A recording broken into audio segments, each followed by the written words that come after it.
everyone, I hope you're all doing well.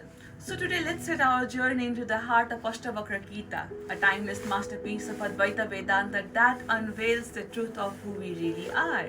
So it is written over 2000 years ago, and the dialogue between Ashtavakra and King Janaka is the beacon of the non-dual wisdom revered for its clarity and depth. So starting with the verse, you pervade the universe. Dear friends, imagine this. You are not just a part of this vast universe. You are its very essence. The stars, the galaxies, the infinite expanses of space all rest gently upon you, like the dream woven into the fabric of your being. And yet, at your core, you are the pure consciousness, untouched by the fleeting dramas of life.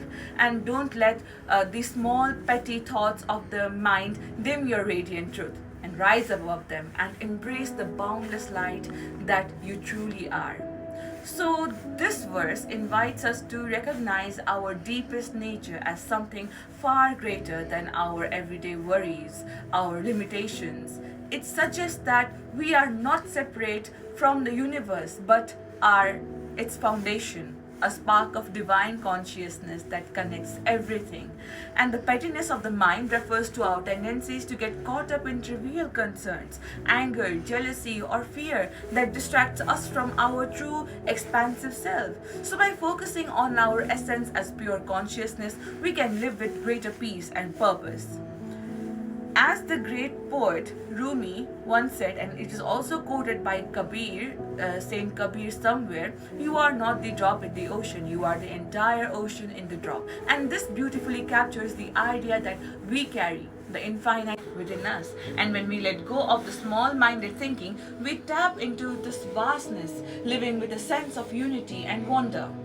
You are, and going on the another verse, you are unconditioned and changeless. So, beloved friends, picture a still lake, its surface calm, reflecting the sky without a ripple, and that is your true self, unchanging, unshaken, and free from the conditions of the world. And your mind is profound, capable of deep wisdom, yet it remains serene, untouched by life's storms. So stay anchored in this pure consciousness and this quiet strength within you, and let no distractions pull you away from your sacred center.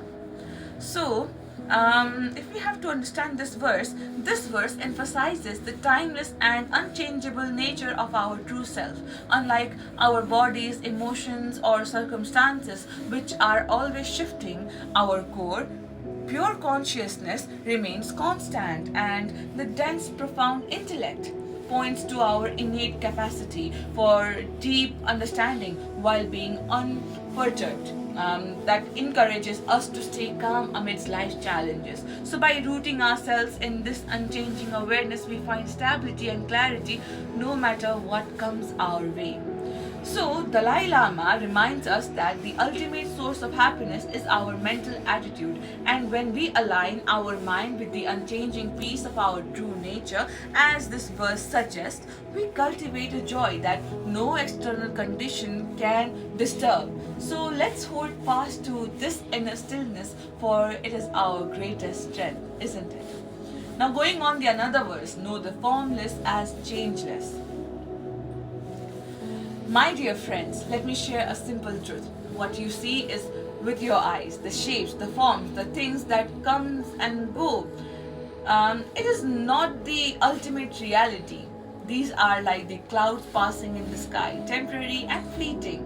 But the formless, the invisible essence within you is eternal and unchanging. So embrace this wisdom, and you will feel from the cycle of endless beginnings and endings. And you will discover a life of lasting peace, rooted in the truth that never fades. So this verse draws a distinction between the temporary forms like objects or even our bodies, and the eternal, the formless, the consciousness or the soul. So it teaches that what appears solid and real is ultimately impermanent. while the formless essence of who we are is forever unchanging. And by understanding this, we can break free from the fear of loss or cycle of rebirth, interpreted spiritually or metaphorically as being trapped in these repetitive patterns. And this insight leads us to liberation and inner freedom. So, here, Albert Einstein once said, reality is merely an illusion, a bit too a very persistent one. And this verse echoes his wisdom, urging us to look beyond the illusion of the material world to the eternal truth within. And when we live from this deeper understanding, we find a freedom that transcends all the limitations. So let us carry this wisdom in our hearts and live as the boundless, radiant being we truly are. Thank you all for listening to me. I hope this ignites awareness in all of us. Thank you.